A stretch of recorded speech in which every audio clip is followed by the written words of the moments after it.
மத்திய அரசு வெளியிட்ட வழிகாட்டுதலின் அடிப்படையிலேயே மசோதாக்கள் குறித்து 3 மாதத்திற்குள் குடியரசுத் தலைவர் முடிவெடுக்க வேண்டும் என்று உச்சநீதிமன்றம் தீர்ப்பளித்தது தெரியவந்துள்ளது. ஆளுநர் அனுப்பும் மசோதாக்கள் மீது குடியரசுத் தலைவர் முடிவெடுக்க உச்சநீதிமன்றம் காலக்கெடு விதித்தது தொடர்பாக சட்டப்பூர்வ விளக்கம் கோரி குடியரசுத் தலைவர் திரௌபதி முர்மு தரப்பில் உச்சநீதிமன்றத்தில் 14 கேள்விகள் முன்வைக்கப்பட்டிருந்தன. இந்த நிலையில் கடந்த 2016ஆம் ஆண்டு மத்திய உள்துறை அமைச்சகம் வெளியிட்ட வழிகாட்டுதலின் அடிப்படையிலேயே மசோதாக்கள் மீது 3 மாதத்திற்குள் குடியரசுத் தலைவர் முடிவெடுக்க வேண்டும் என்று நீதிபதி பர்திவாலா சுட்டிக்காட்டியிருந்தார். ஆளுநர் அனுப்பும் மசோதாக்கள் மீது குடியரசுத் தலைவர் விரைந்து முடிவெடுக்க வேண்டும் என்று சர்க்காரியா மற்றும் பூஞ்ச் ஆணையங்கள் பரிந்துரைத்திருந்ததாக உச்சநீதிமன்றம் தெரிவித்திருந்தது. மேலும் கடந்த 2016ஆம் ஆண்டு பிப்ரவரி 4ஆம் தேதி மத்திய உள்துறை அமைச்சகம் அடுத்தடுத்து வெளியிட்ட 2 குறிப்பாணைகளில் ஆளுநர் அனுப்பிய மசோதாவில் குடியரசுத் தலைவருக்கு சந்தேகம் இருப்பின் 3 மாதத்திற்குள் குறிப்பிட்ட அமைச்சகத்திற்கு அனுப்பி உரிய முடிவெடுக்க வேண்டும் என்று குறிப்பிடப்பட்டுள்ளது. அவ்வாறு குடியரசுத் தலைவர் அனுப்பும் மசோதா மீது குறிப்பிட்ட அமைச்சகமும் 15 நாட்களுக்குள் விளக்கமளிக்க வேண்டும் என்று மத்திய உள்துறை அமைச்சகம் தெளிவுபடுத்தியுள்ளது. இந்த நிலையில் குடியரசுத் தலைவருக்கு காலக்கெடு விதிப்பது ஏற்கனவே உள்ள நடைமுறைக்கு விரோதமானது அல்ல என்று குறிப்பிட்ட நீதிபதி பர்திவாலா மத்திய உள்துறை அமைச்சகத்தின் குறிப்பாணைகளின் அடிப்படையில் வெளியான வழிகாட்டுதலை பின்பற்றியே இந்த முடிவு எடுத்ததாகவும் தெரிவித்திருந்தார். புதுச்சேரியில் முதலமைச்சர் ரங்கசாமிக்கும் துணைநிலை ஆளுநருக்கும் எந்தவித கருத்து மோதலும் இல்லை என அமைச்சர் நமச்சிவாயம் விளக்கம் அளித்துள்ளார். புதுச்சேரிக்கு வந்த மத்திய அமைச்சர் மன்சுக் மாண்டவியாவை வழியனுப்ப சென்ற முதல்வர் ரங்கசாமி துணைநிலை ஆளுநரை மாற்ற வேண்டும் என ரகசியமாக கோரிக்கை வைத்ததாக முன்னாள் முதல்வர் நாராயணசாமி கூறியிருந்தார். இதனை மறுத்துள்ள அமைச்சர் நமச்சிவாயம் நாராயணசாமியை கண்டிப்பதாக கூறினார்.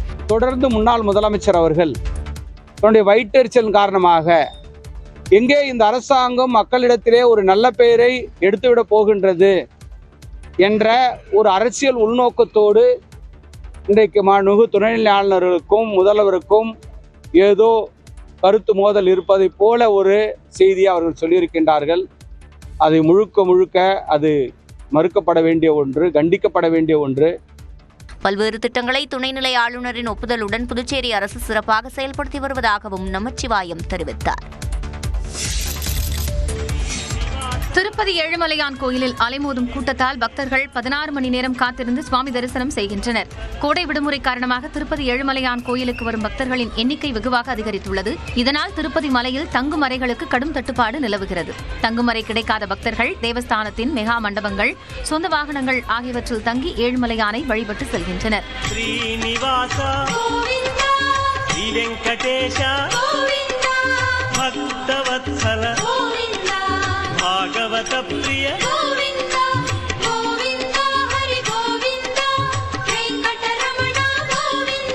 பக்தர்கள் கூட்டம் அதிகரித்துள்ளதால் இலவச தரிசனத்திற்காக 16 மணி நேரம் வரை காத்திருக்க வேண்டிய நிலை ஏற்பட்டுள்ளது. 300 ரூபாய் கட்டண தரிசனத்திற்கு 4 மணி நேரம் காத்திருக்க வேண்டிய நிலை ஏற்பட்டுள்ளது.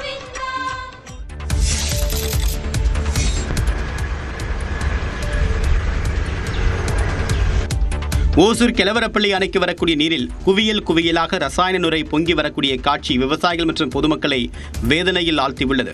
கர்நாடக மாநிலத்திலிருந்து தென்பெண்ணை ஆற்றின் நீர் கெலவரப்பள்ளி அணைக்கு வருகிறது. ஆண்டுதோறும் இந்த அணைக்கு வரக்கூடிய நீரில் ரசாயன நுரை பொங்குவது வழக்கமாக உள்ளது. இந்நிலையில் ஓசூர் மற்றும் அதன் சுற்றுவட்டார பகுதிகளில் பெய்த மழையின் காரணமாக தென்பெண்ணை ஆற்றின் வழியாக கெலவரப்பள்ளி அணைக்கு நீர்வரத்து அதிகரித்துள்ளது. வினாடிக்கு 492 கனஅடி நீர் வந்து கொண்டிருக்கக்கூடிய நிலையில் வரக்கூடிய நீர் அப்படியே அணையிலிருந்து வெளியேற்றப்பட்டு வருகிறது. இந்த நீரில் பஞ்சு மூட்டைகள் கொட்டியது போல ரசாயன நுரை பொங்கி செல்கிறது.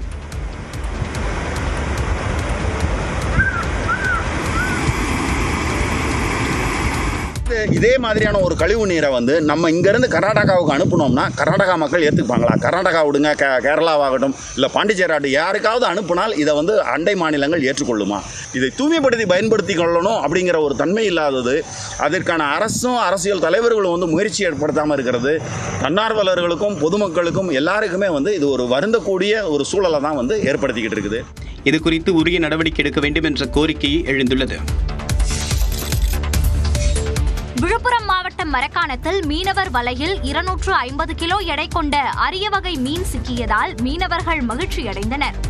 கைப்பானிக்குப்பம் மீனவர் கிராமத்தை சேர்ந்த மீனவர்கள் வழக்கம் போல் மீன்பிடிக்க பைப்பர் படகில் கடலுக்கு சென்றனர். ஆழ்கடலில் மீன்பிடித்துக் கொண்டிருந்த போது இவர்களது வலையில் 250 கிலோ எடை கொண்ட பெரிய மீன் சிக்கியது. இதனை பார்த்து மகிழ்ச்சியடைந்த மீனவர்கள் அந்த மீனை வலையிலிருந்து பாதுகாப்பாக பைப்பர் படகிற்கு எடுத்து வந்தனர். வலையில் பிடிபட்ட மீன் அட்லாண்டிக் மற்றும் பசிபிக் கடல் பகுதியில் வசிக்கக்கூடிய அபூர்வ இனமான ஏமன் கோலா வகையை சேர்ந்த மீன் என்பது தெரியவந்தது. அபூர்வ கோலா மீனை கைப்பானிக்குப்பம் மீனவ கிராமத்திற்கு எடுத்து வந்தனர். அதனை சக மீனவர்கள் ஆச்சரியத்துடன் பார்வையிட்டு சென்றனர். காற்று மாசுபாடு மற்றும் கடலில் இயற்கையாக காணப்படும் மாறுபட்ட நீரோட்டம் காரணமாக இந்த மீன் தமிழக கடற்பகுதிக்கு வந்திருக்கலாம் என மீனவர்கள் தெரிவித்தனர். இந்த மீன் 50,000 ரூபாய்க்கு மேல் விற்பனையாக கூடும் என மீனவர்கள் தெரிவித்தனர். திருநெல்வேலியில் போலி நகைச்சீட்டுகளை பயன்படுத்தி கேரளாவுக்கு கனிம வளங்கள் கடத்தப்பட்டது தொடர்பாக அரசு அதிகாரிகள் மீது நடவடிக்கை எடுக்கப்பட்டுள்ளது. திருநெல்வேலி மாவட்டத்தில் இருந்து நாள்தோறும் குண்டுக்கல், ஜல்லி உள்ளிட்டவை கேரளாவுக்கு எடுத்துச் செல்லப்படுகிறது. இதற்காக மாவட்ட ஆட்சியர் அலுவலகத்தில் உள்ள கனிம வளத்துறை உதவி இயக்குநர் அலுவலகத்தில் நடைச்சீட்டு வழங்கப்பட்டு வருகிறது. இந்நிலையில் போலி நடைச்சீட்டுகளை பயன்படுத்தி கனிம வளங்கள் கடத்தப்படுவதாக குற்றச்சாட்டுகள் எழுந்தன. இது தொடர்பாக மதுரை மண்டல இணை இயக்குநர் தலைமையிலான 3 பேர் கொண்ட குழு ஆய்வு நடத்தியது. அந்த குழு தாக்கல் செய்த அறிக்கையில் கனிம வளத்துறை உதவி இயக்குநர் அலுவலகத்தில் இருந்தே போலி நடைச்சீட்டுகள் வழங்கப்பட்டது தெரிய வந்தது.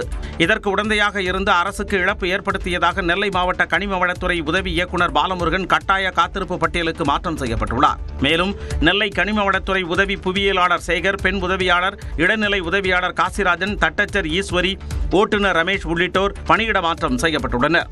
இந்த உத்தரவை கனிம வளத்துறை ஆணையர் சரவணவேல்ராஜ் பிறப்பித்துள்ளார். மேலும் 40 கிரஷர்களுக்கான அனுமதி சீட்டு தற்காலிகமாக நிறுத்தப்பட்டுள்ளது. அதிகப்படியான சர்க்கரை உட்கொள்வதால் ஏற்படும் அபாயம் குறித்து மாணவ மாணவிகளுக்கு விழிப்புணர்வு ஏற்படுத்த பள்ளிகளில் தனிப்பலகை அமைக்க வேண்டும் என்று மத்திய இடைநிலை கல்வி வாரியம் உத்தரவிட்டுள்ளது. குழந்தைகள் மத்தியில் நீரிழிவு பாதிப்பு அதிகரித்து வரும் நிலையில் நாடு முழுவதும் உள்ள CBSE பள்ளிகளுக்கு மத்திய இடைநிலை கல்வி வாரியம் சுற்றறிக்கை அனுப்பியுள்ளது. அதில் கடந்த 10 ஆண்டுகளில் குழந்தைகளுக்கிடையே 2ஆம் வகை நீரிழிவு நோய் அதிகரித்திருப்பதாக தெரிவிக்கப்பட்டுள்ளது. இது ஒரு காலத்தில் இளைஞர்களிடம் மட்டுமே காணப்பட்டதாகவும் கூறப்பட்டுள்ளது. குழந்தைகள் மத்தியில் 2ஆம் வகை நீரிழிவு நோய் அதிகரிப்பதற்கு பெரும்பாலும் பள்ளி சுற்றுவட்டாரத்தில் சர்க்கரை நிறைந்த தின்பண்டங்கள், குளிர்பானங்கள் மற்றும் பதப்படுத்தப்பட்ட உணவுகள் எளிதில் கிடைப்பதே காரணம் என்றும் தெரிவிக்கப்பட்டுள்ளது. எனவே மாணவர்களுக்கு ஆரோக்கியமான உணவுகளை எடுத்துக் கொள்வது குறித்து விழிப்புணர்வு ஏற்படுத்த வேண்டும் என்று அறிவுறுத்தப்பட்டுள்ளது. இதற்காக பள்ளி வகுப்பறையில் தனிப்பலகை அமைத்து நொறுக்கு தீனிகள், குளிர்பானங்கள், உடலுக்கு ஆபத்து விளைவிக்கும் சர்க்கரை நிறைந்த உணவுகள் உண்பதால் ஏற்படும் தீமைகள் குறித்து தகவல்களை குறிப்பிட வேண்டும் என்று மத்திய இடைநிலை கல்வி வாரியம் அறிவுறுத்தியுள்ளது. தஞ்சாவூர் மாவட்டம் பாபநாசத்தில் சூறாவளி காற்றுடன் பெய்த மழையால் ஆயிரக்கணக்கான வாழை மரங்கள் சேதமடைந்ததால் விவசாயிகள் கவலை அடைந்துள்ளனர். பாபநாசம் சுற்றுவட்டாரத்தில் கணபதி அக்ரஹாரம், பட்டுக்குடி, மணலூர், இலுப்பக்கோரை, மாகாளிபுரம், தேவன்குடி உள்ளிட்ட கிராமங்களில் 100 ஏக்கருக்கு மேல் வாழை சாகுபடி செய்யப்பட்டுள்ளது. இந்நிலையில் பாபநாசத்தில் வெள்ளிக்கிழமை சூறாவளி காற்றுடன் பலத்த கனமழை பெய்தது. இதனால் 25,000க்கும் மேற்பட்ட வாழை மரங்கள் கீழே சாய்ந்து விழுந்தன. இன்னும் 1 மாதத்தில் அறுவடைக்கு தயாராக இருந்த வாழை மரங்கள் குலையுடன் சாய்ந்து சேதமடைந்ததால் விவசாயிகள் வேதனை அடைந்துள்ளனர். 25,000 வாழைக்கு மேலே எங்கள் பகுதியில் மட்டும் சேதமாயிருக்கு. இந்த சேதத்துக்கு அரசாங்கம் சம்பந்தப்பட்ட விவசாயிகளுக்கு உடனடியாக உரிய கணக்கீடு செஞ்சு இழப்பீடு கொடுக்கணும் அப்படிங்கிறது இந்த நேரத்தில் கேட்குறோம். இந்த சாஞ்ச மரத்தை தாரை நாங்கள் வெட்டி மார்க்கெட்டு எடுத்துகிட்டு போகும்போது அங்கே விலை கடுமையாக வீழ்ச்சியாக இருக்குது. தாரே எங்களை இறக்க வேண்டாங்கிற சொல்கிற அளவுக்கு இருக்குது. கடந்த மாதம் பெய்த மழையால் ஏற்பட்ட சேதத்திலிருந்து மீண்டு வராத நிலையில் மீண்டும் ஆயிரக்கணக்கான வாழை மரங்கள் முறிந்து விழுந்ததால் கடும் இழப்பை சந்திக்க வேண்டிய நிலை இருப்பதாக விவசாயிகள் தெரிவித்தனர்.